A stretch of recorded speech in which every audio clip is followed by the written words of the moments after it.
Oh, baby, welcome back to Say Hey Plays. My name is Jose Bouquet, and alongside me, of course, is my good buddy, Andrew Santangelo. Andrew, you're muted over there, but how are you doing?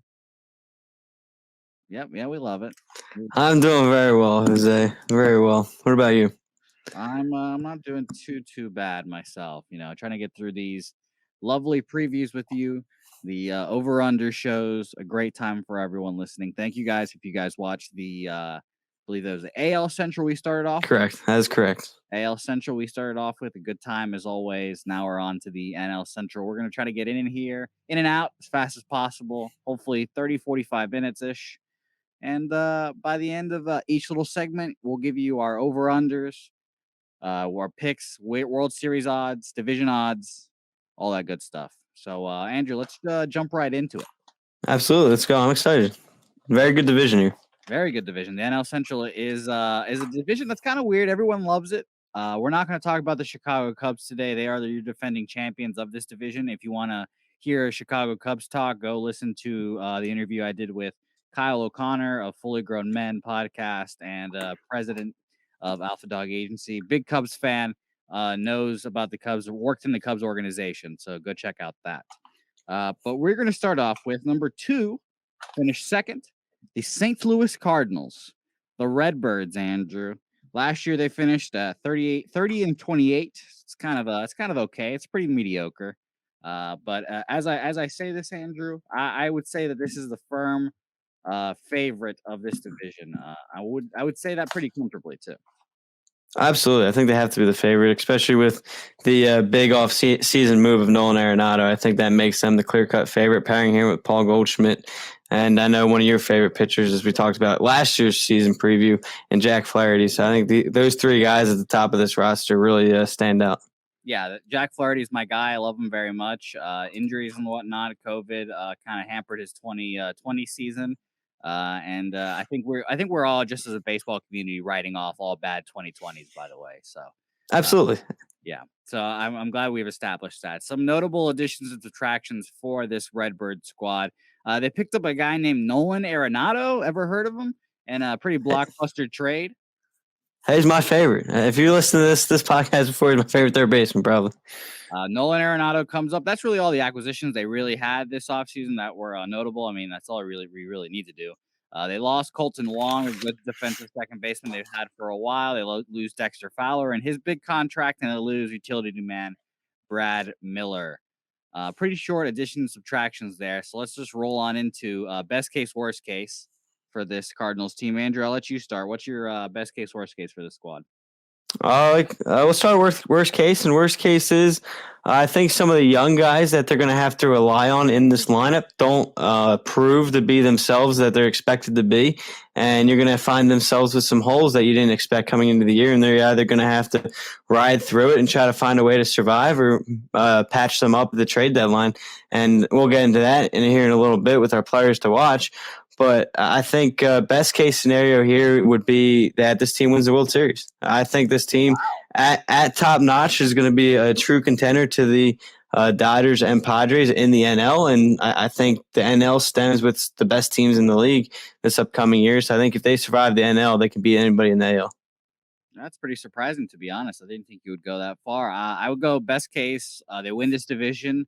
And they make a championship series. I don't think they're good enough to win a World Series, but if they could somehow make the championship series, maybe they avoid the matchup with the Padres and Braves, or Padres and Dodgers somehow, and then they get the Braves and whatever the chicanery you'll have to get around to. But I don't see this team as a World Series team.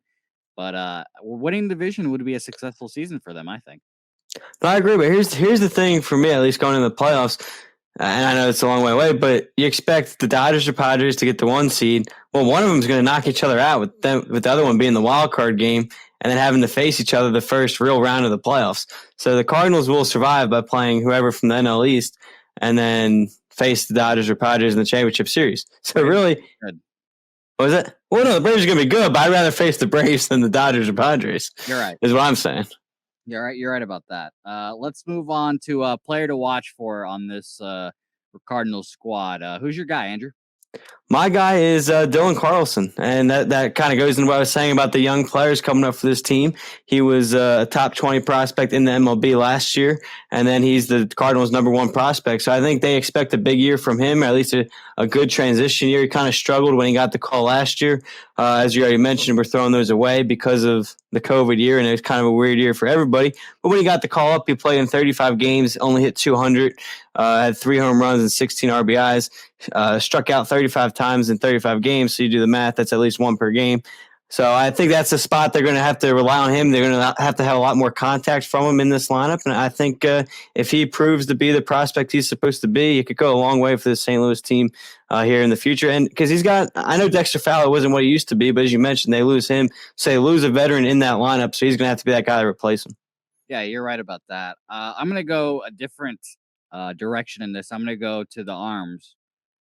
There's been someone that's been bouncing back and forth in this Cardinals rotation and bullpen staff, and it's Carlos Martinez. Andrew, I'll start off with this. Did you know that his nickname is El Gallo? I did not know that was his nickname. That's news to me. Second one is, do you know what El Gallo is? I was expecting that to be the next one. I do not know what that means. Okay, that is the Rooster. The Rooster Carlos Martinez. I read on an article on Fangraphs by Ben Clemens. He has an ERA as a reliever as a 3.17 with a 2.86 FIP and a starter ERA of 3.36 with a 3.61 FIP. So honestly, he's good on both levels. He's got bounced back and forth the last couple of years. I believe last year he couldn't get his arm all the way back up to starting shape, so he was in the pen for a while. I think he was their closer actually as well because Jordan Hicks was out last year, so he did well there. They also, in this article, they made the case on both sides of why he should and shouldn't be a reliever. One of the cases I found interesting was that his lefties against Carlos Martinez hit 23% higher, have a higher percent WOBA, weighted on base average, if you don't know what that is, versus righties. So 23% higher against lefties. That's pretty weird. That's surprising. The splits there, you could easily manage him as a reliever to get him the matchups you want. So you could do it that way. But I think the thing that really stood out in the article was Ben Clemens said that he has starter talent, but he has a reliever game. So it'll be interesting to see what they do with him this year. I think as of right now, he's a starter, but will he make that transition to the bullpen? Can he be that number 2 starter they need? Because Adam Wainwright's kind of up there. We all know it. Jack Flaherty is good, but that number 2, that solid number 2, if it's not Wainwright, who's it going to be? That's a fair question, and that's a spot that this team is going to have to figure out. I think if you look at this team, I think Martinez will struggle. I mean, you've seen the injuries in the past. I think that's the hesitation of, well, if he is a starter, how long are you going to let him go? Like you don't want to burn him out. Like especially in the beginning of the year, you might only see him go 5-6 innings. So that might be a reason to have him start in the pen or something like that. But like, you look at the pen. Who's the closer going to be? So that might be a reason why to have him closer. Like he has to be that kind of floating around role with this team because, like you said, yeah, they're starting pitching is going to be a question. How's it going to fill out? But you look at their closer, their expected closers, Ryan. I think it's Hesley. So I think, I mean, do you even your average fan might not even know who that is coming into the year? Yeah, so yeah, and I mean Jordan Hicks is there. Who knows how he's going to go with a year off and ramping up the arm again and all that good stuff. So who knows what will happen with Jordan Hicks. I expect him to be the closer at some point this season, but I mean, I believe he's missing the start, right? I'm not absolutely sure, but he might be. I mean, if you're saying it, I believe you. Because when I was looking at the depth chart, he wasn't listed there, so I figured he wasn't starting the year. Yeah, no. I mean, if he's not starting the year, then that Cardinals bullpen is a liability for sure. But the Cardinals defense has been best in the NL for a while. And if they can pull it all together, I think this team can win the division pretty easily. So one quick question: would you kind of try to ride Martinez to start the year if Hicks is out, or do you put Andrew Miller, who kind of had a down year last year, but who knows what you're going to get out of him? But obviously, when he was with the Indians back then, he was pretty good. Yeah, I'd start off with Miller. I mean, I understand he's pretty old now, but I would start off with Miller and let Martinez try to get it to the starting role. And I think it's easier to scale someone back than have them go from a starter to a reliever. So that's fine. That would be my thought process that way. Let's get on to the over. Actually, we both did players to watch. I had Dylan Carlson. Dylan Carlson, correct. Let's get into our MyBookie over-under segment here. Remember, of course, go to mybookie.ag. Put in promo code Pub Sports to get a 50% deposit match on $100. Get some money in there for March Madness coming up here soon. Can't wait for that. Let's get into the over under 87 and a half, Andrew. 87 and a half right now. They're 22-1 to win the World Series. And I put this in here because this is a play that I have. I have already played this, put this in. I have the Cardinals to win this division at plus 150. I think that this is a good division, but is a division that has taken steps back significantly. I mean, teams in this division have actively sold off pieces to not win. And I think the Cardinals are the favorite, and I think they'll run away with this division. I agree with you. I think you hit it on the nose there by saying this division has taken a step back, and a lot of these teams have. And I think the Cardinals are the front runner of this division and will win this division. So I'm going to go over with 87 and a half there. I think they hit around 91. I'll also go over because I didn't say that, but yes, I'll go over as well. I mean, division, I like the Cardinals 87. I like that 90 win range. That's good.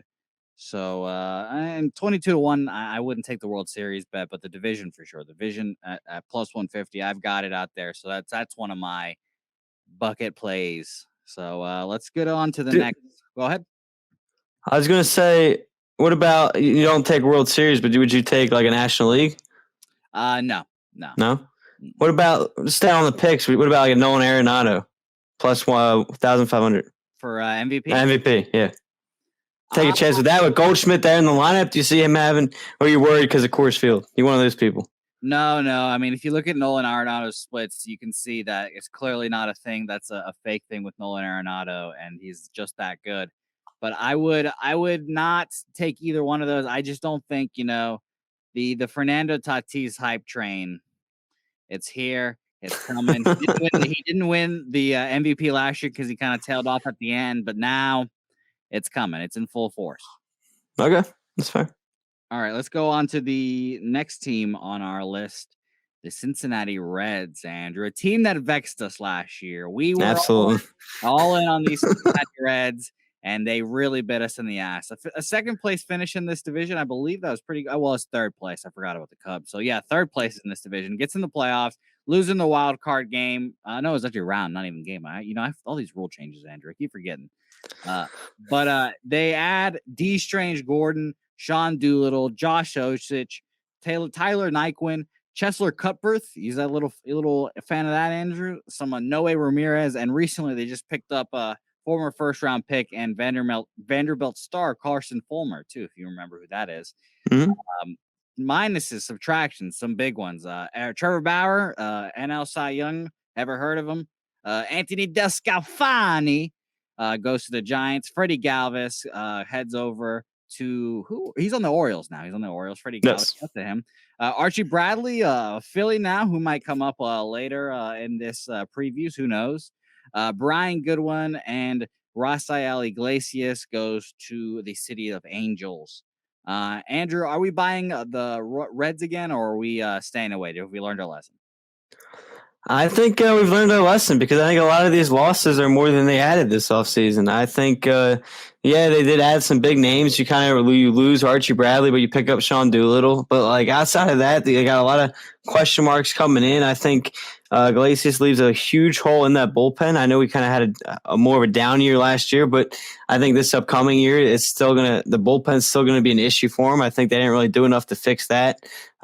So I think you lose two guys, you only pick up back one, and then who knows with that starting rotation outside of that top with Gray and Castillo, what are you going to get from the next two guys? And I don't think the offense is as good as I know you can compare it to the team we just talked about, the Cardinals. They might have two better pitchers at that top of the rotation, but I don't think their offense is nearly capable to do or is going to do what the Cardinals is going to be able to do to kind of pick up for some of the lack of pitching there. I think the offense has a lot of holes in it. Who knows what you're going to get out of an older Joey Votto, another year of him. Mike Moustakas, another guy, he's had a down last few years, kind of comes over. I expected a lot more from him last year. We'll see what you kind of get out of him this year. You lose not Gold Glove, but a fantastic defender in Freddie Galvis, who's been a finalist for Gold Gloves in the past. So we'll see what this team does. But I think they took a step back this offseason. Yeah, no, I agree with you. And let's get into best case, worst case, because I think that the worst case scenario for this team is that they start the teardown process. And that's what worries me. I mean, the ownership hasn't been afraid to spend money these last couple of years, and it's turned into really nothing for them. A first round exit after their bats just like simply refuse to show up. And I could see this team like downsizing, going back, trying to save money, pandemic, whatever the owners want to use as their excuse. I was looking at potential trade candidates, and the top two that obviously come out is Eugenio Suarez, who we'll talk about here in a second, but he's on a long-term deal. He's at a good price. He's at $10 million a year. That's very affordable for a third baseman of his caliber. And we'll talk about him further though here in a second. But also Nick Castellanos too.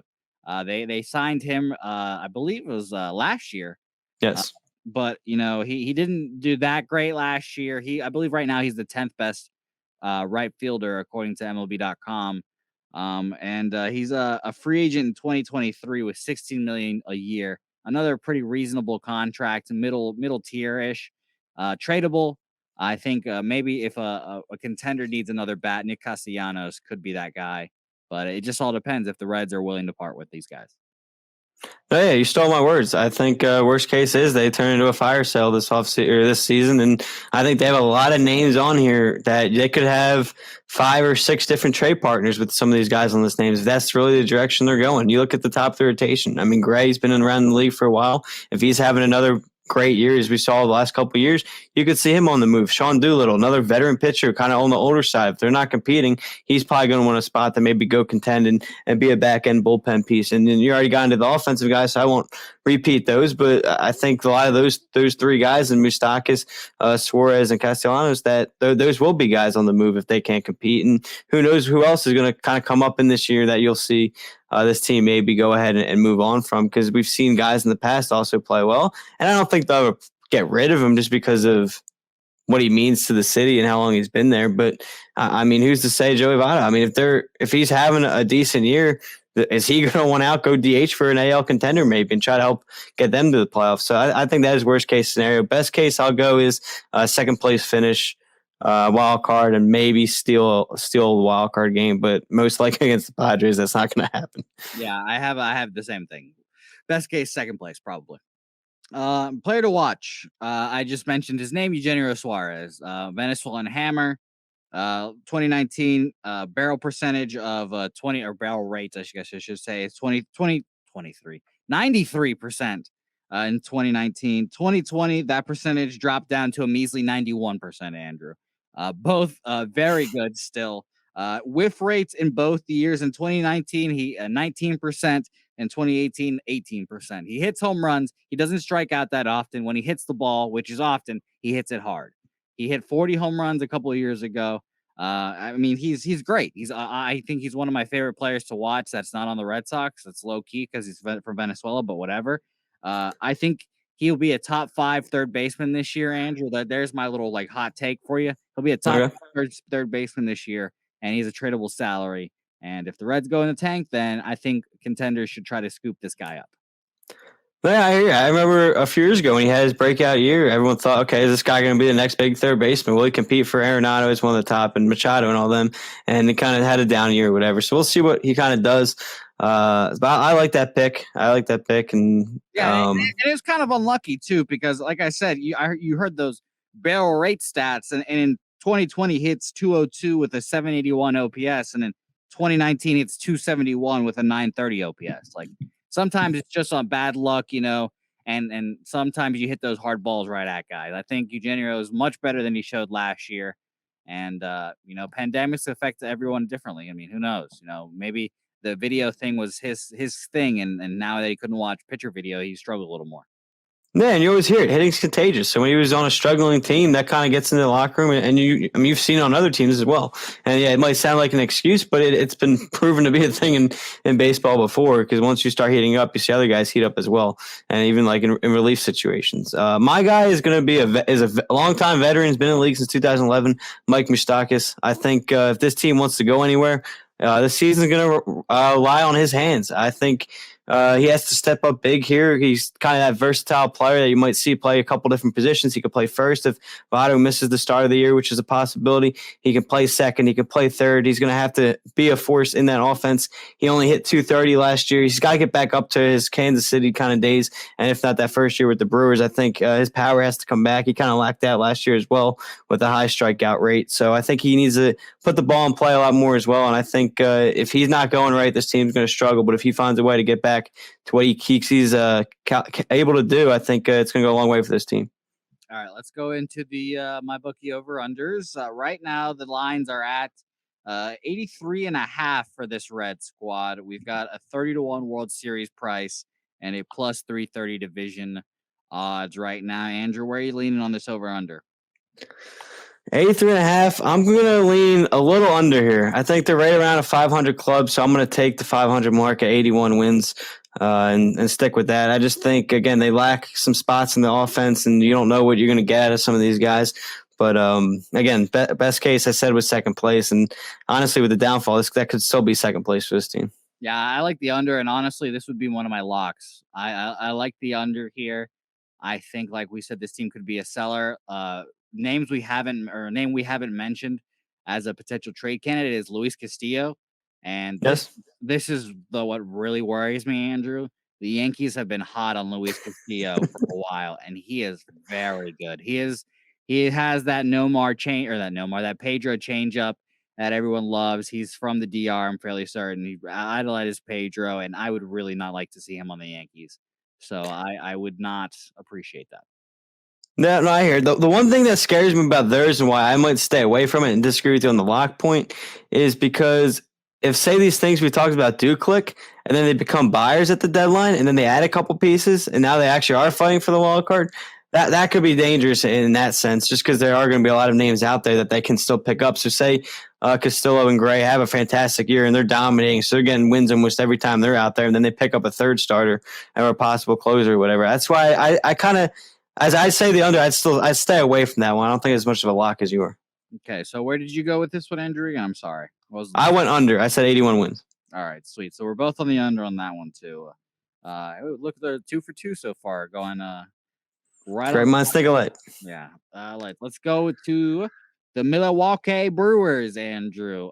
They renamed their park Miller Park, so that should probably be. They renamed Miller Park something else, so that should. Because I thought it was Miller Park. Yeah, they named it something else, and I refuse to call it by that new name. But that would probably be -3 wins right there off the top. So just keep that in mind, Andrew, while we're talking about. Okay. Additions include Jackie Bradley Jr., who they just recently signed to man that center field spot. Going to be interesting to see how that works out. Travis Shaw, Brad Boxberger, Jordan Zimmerman. They added Colton Wong from the Cardinals. They gave him a nice little 2-year piece. And Carl Edwards Jr. comes from the Cubs. I believe that was his last employer. Losses include Ben Gamel, Alex Claudio goes to the Angels, Jed Jerko, shout out to Oklahoma State, Eric Sogar, Ryan Braun. I've heard rumblings in podcasts that he might be coming in mid-season. I don't think that's true, but Ryan Braun is lost. Maybe he's going to come back. And then Corey Knebel also gone off this team, Andrew. Weird year for the Brewers, not their year. A lot of superstars struggled, including particularly Christian Yelich probably struggled the worst, and he was the biggest name. He was modern-day Barry Bonds, and then he kind of took a year off here. Pandemic, whatever we're going to call it. What is your expectations for Christian Yelich this year? I expect him to have a bounce back year. If you remember correctly, 2 years ago, when the season kind of ended, he had that injury. So last year was not only a weird COVID year, but he's bouncing back from that injury. So I think now full year back from that injury, I think it's going to be a huge mark for him. I fully expect, maybe not to win the MVP, but fully expect him to have a fantastic year and much better than last year and really help this Brewers team at least try to compete. Yeah, I like this squad. I would say that this is my number 2 in this division, and I think that's pretty. I'd feel pretty safe in saying that. I did bet the Cardinals to win the division, but they're the only team that I worried about challenging this Cardinals team. They've got a decent pitching staff. Brandon Woodruff is one of my favorite pitchers in the majors, and we might talk about him later. They also had the guy I'm blanking on his name right now. Corbin Burns. Excuse me. Corbin Burns came out last year, did his thing. He he basically eliminated his fastball. I think I remember hearing this on a podcast, but he was last year or the year before, he was throwing fastballs and they were just getting crushed. And then he just like, you know what, I'm just not gonna throw fastballs anymore. And then suddenly he turns into one of the better pitchers in the NL. And obviously they've got the relievers to do it. And we'll talk about one of those relievers here in a second. But a well-rounded team. We just need to see it. We just need to see it happen on the field. They're good on paper, but is Christian Yelich going to come back to true Christian Yelich form of last couple of years? Because I mean, he's on a long-term contract, so the Brewers really need him to turn it on here. And what we'll get from Lorenzo Cain, who opted out last year, Jackie Bradley Jr. in a new environment. I mean, he's always been hot and cold, but what do we get from this Brewers team is going to be really interesting, and I think this will be one of my favorite teams to watch this year. Yeah, this team is a very interesting team. I don't know where they're going to fall. They could either overachieve expectations, or I see this team very similar to the Reds, I guess. You kind of could see this team become true buyers at the deadline if everything clicks, but if it turns into a mess, this team could be a true fire sale as well. If they don't think that things click, you could see Kane moved. You could see Bradley moved. He's on a friendly deal. You see Cole Wong come in. He's a veteran here. You could see him moved. If I forget what his contract was, I think it was just a 1 or 2 year deal. Yeah. Correct me if I'm wrong. So you could see him moved on a possible deal there. So I think this team, if everything clicks, yeah, they'll become buyers. But I could also see some of this, if it is similar to last year, you could see it backfire. And then they're going to be sitting there saying, okay, this is 2 years of this. This is what the team has become. And you're going to see them kind of start to turn a lot of things over. And I kind of see that where this team will be, a kind of around a 500 team, just like the Reds. So I really don't think they'll give the Cardinals, maybe for the beginning of the year, but when it's all said and done, I think the Cardinals will get a substantial lead over them. This is where we disagree. I like this team too. I think this team is just as good as the Cardinals. I think even though I said that the Cardinals will win going away, I think that it will be like 5 games. Like I think that's still pretty close. I think they'll be within them the whole year. Maybe a little surge at the end of the year gets the Cardinals ahead of them, whatever that may be. But I like this squad, and I think we should go best case, worst case. I think best case they win the division, Andrew. I think this team could win the division easily. If their things click, if Jackie Bradley Jr. new environment, maybe he teaches him how to hit a little more, and he continues to be a Gold Glove best center fielder in baseball. Lorenzo Cain comes back; he's a stud. Maybe he'll have one more magic season in his bag. And then I've said it again, and I'll keep saying it. Christian Yelich, he's the most important player on this team.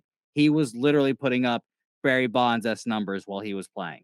If he can get back to somewhat of that form, then this team is dangerous. I agree with that part. I just think this team, again, we'll see what they are. I just said it. Worst case scenario is they become a fire sale just like the Reds, and you kind of have to move on from these pieces. It was a nice try, but if things don't work out, things don't work out.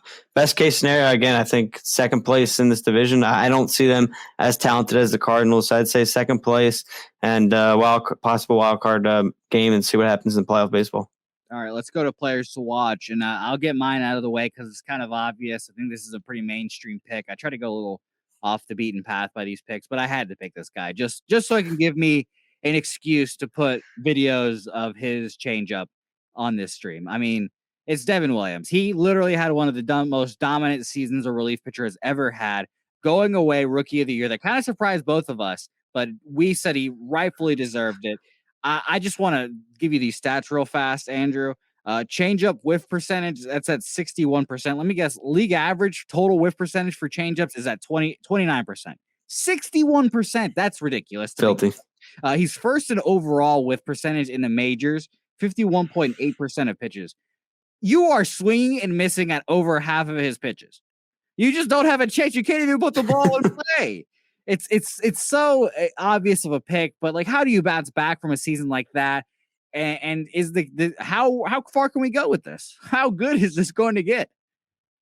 I think it's going to continue to get better, and I think potentially you might see.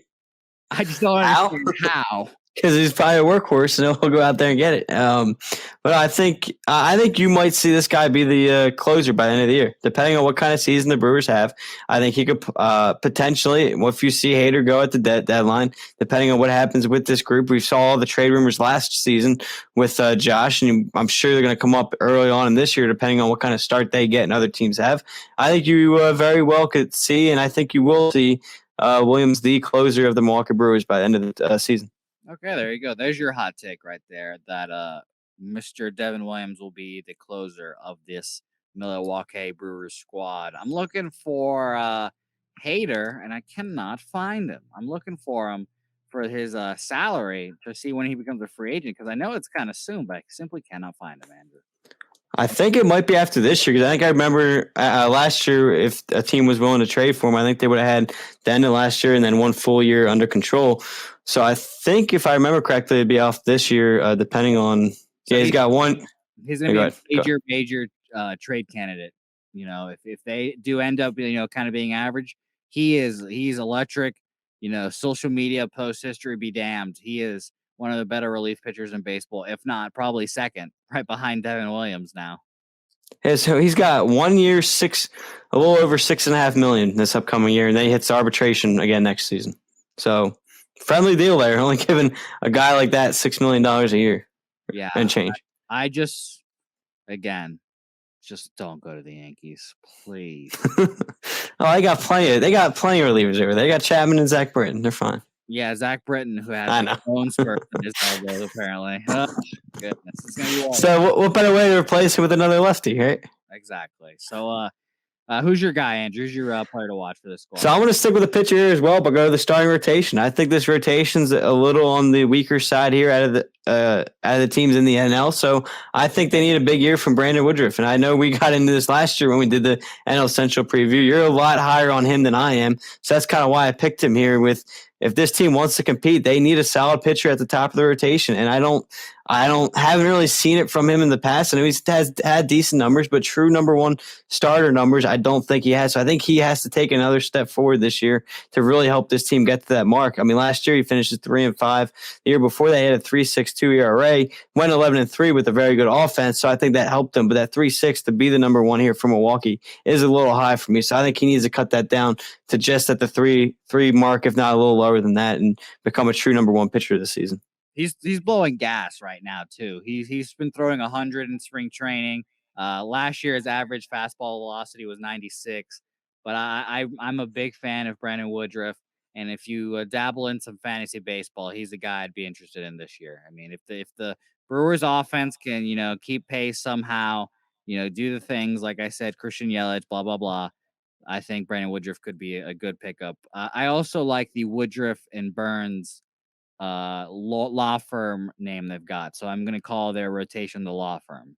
I would like that to be known from now on. So let's move on, Andrew. Let's get into the MyBookie over-unders. MyBookie says that the over-under of this team is 82.5, Andrew. A little over 500. We've got a 30-1 World Series price and plus 230 to win the division, Andrew. Where are we going here? 82 is right about where I'd put them. So I'm going to say, are they better than the Reds? I'm going to give them a little better than the Reds. So I'm going to take slightly over than 82.5 here for Milwaukee. And I'll say 83 wins. Oh, well, we continue to stay in lockstep. I'm going to say over. I think this is a pretty good over. I like it 85-ish, 86 wins.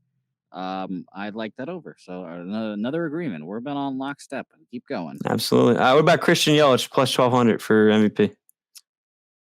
Now that is something interesting right there. That right there, I'm going to write that down real quick. That right there is interesting. You can bet on the Yelich bounce back. That's interesting. I like that. Let's move on to the last team. We're not going to talk very long about this team. Why not?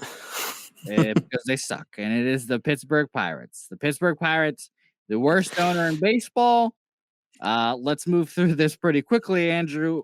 Best case, worst case. I have best case. They win a couple games and they fall out of the top 5 for the next year's draft, and they don't draft one of the Vanderbilt pitchers as the first pick this year.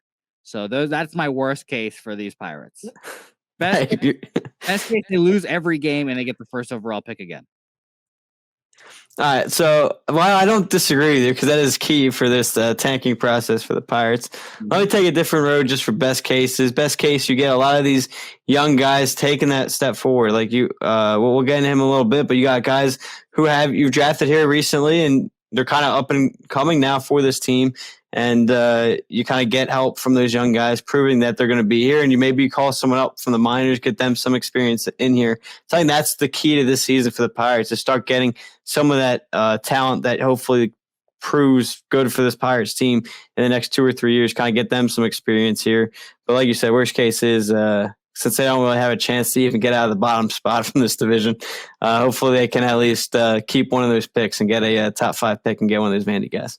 Yeah, just keep tanking. Keep tanking. They've got Rocker in the bag right now. I mean, they've got the number 1 overall pick. They just can't fuck it up. They've got Rocker right there, so that'll be fun. You know, I mean, if you're a Pirates fan, you should be watching Vanderbilt baseball this year. So hope you're doing that. My player to watch on this Pirates team, I'm going to go Adam Frazier. And most people have never heard of him. He's second baseman for the Pirates. He's 29 years old. Let's introduce yourselves to Adam Frazier. He hit 230 last year, 7 home runs, an expected batting average of 307. He's a good defensive second baseman he's in the 98th percentile for runs saved. He doesn't strike out that much in the 87th percentile for Ks. So I think if, let's try to hit like 250, 260, 270 ish Adam Frazier, and maybe we can put the defense together and do everything. We can become maybe a one-war player. I don't know. Hey, I think Frazier, he's got some talent. I like Frazier. Okay. Who's your guy, Andrew? I'm going to go with Cabrian Nash. Or Hayes, sorry. Cabrian Nash, Oklahoma State legend. Yeah. I messed up so bad. I have his name right in front of me too on my notes, and Nash just flows off the tongue, so it just fell off. Okay, good. So Brian Hayes, Andrew, who is he? Who is he? He will be the Pittsburgh Pirates third baseman. He came up last year. He had a fantastic year. He's a first-round draft pick in 2015 out of high school, and he's a number 2 prospect in the Pirates system. And I think last year when he came up, he had 376, had 5 home runs and 11 RBIs, and has been off to a fantastic spring training so far as well, hitting 417 so far to date in spring training. So I think they fully expect him to take that next step forward in his career. So I think he's another solid pick at third base. He's got above speed, kind of above speed, not necessarily stolen base wise, but he's kind of got that extra spot there for on the bases. His exit velocity is fantastic at 92.8. Launch angle 7.4. Sweet spot. He hits the sweet spot 35% of the time, which, I mean, that's not bad, especially for an up-and-coming hitter. So I like Hayes' potential here for the Pirates. And again, another guy you have to see take that step forward for this team if you want to see him or see this team kind of compete in this next few years, especially assuming they draft one of those Vandy pitchers first round this year. Andrew, did you know? Of course. Did you know that your brother is on the Pirates this year? Which brother? Because I got like 10 brothers in the MLB. The Todd father, Todd Frazier, is confirmed on the Pirates. I've noticed that because I saw all of his mic'd up. I was like, oh, Todd. I didn't know you were still in the league. Attaboy, keep getting those checks. Hey, Todd, man, that home run derby year, I was a big Todd Frazier fan, and he just fell off after that home run derby. Yeah. And also, to answer your question, I did not realize he was on there. Yeah, no. Well, your twin brother. Where's he going to play? The bench. Was it a spring training invite, I guess? No, he'll probably play. He'll be their first baseman, most likely. I've seen him play a lot of first base, and no Josh Bell. I guess that's the guy. That's funny. So he'll be just mentoring. So I hope he enjoys that. Let's get into the MyBookie over/unders, Andrew. MyBookie says that this Pirates team has a 58.5 over/under, 150 to 1 for the World Series, and plus 8,000 to win a division. Andrew, let's go ahead and lock our unders and let's move on. Yes, 58. They're not trying to win ball games, Andrew. I know they're not trying to win ball games. That's well over 100 losses. Good. Can't wait to see it. All right, fine. I'll take the under.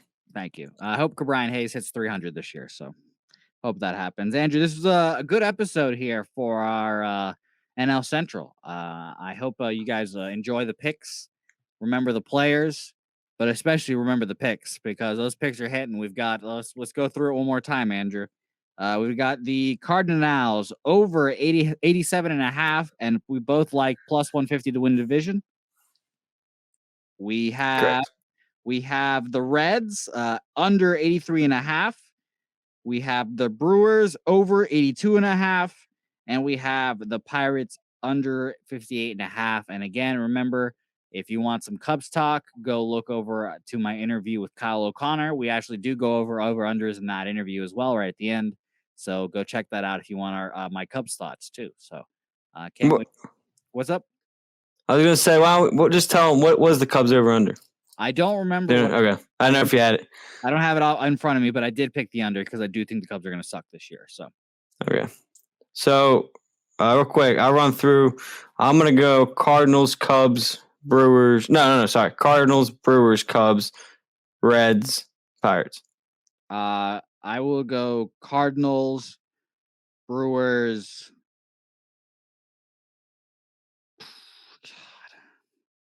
Cubs, and Reds, Cubs, and then Pirates. Yeah, I'll pick the Cubs. So the same. Yeah. So we'll do that. All right, good, Andrew. I'm glad we could do this. We will. If you guys don't know, we are pre-recording these episodes. We'll give everyone a little peek behind the curtain here. We're pre-recording our episodes, so if anything happens to any of these players or something magical in the baseball world, then we forgive us for not covering it, and we're going to continue doing this with all the other previews. So again, if anyone gets hurt or something, don't blame us. We pre-record these things, and we hope everyone stays healthy. Keep wearing your masks, everyone. That would be very nice. We want fans in the stands for baseball, and hopefully we get there. Andrew, where can people find you? People can find me at AJ_Santangelo on Twitter. Other podcasts, Chasing the Pennant podcast is a Philadelphia Phillies podcast. Philly Sports Now, this is a broad Philadelphia sports podcast, more than just the Phillies. And then True_Philly Sport. All right, awesome. We will catch you guys next time. When we cover, Andrew, can I get a mini drum roll, please, Andrew? Yes. Sure. Yeah, we love it. Yeah, we love that. We will be covering the AL East, the best division in baseball. Is it, though? We'll be covering it. It's going to be a great time.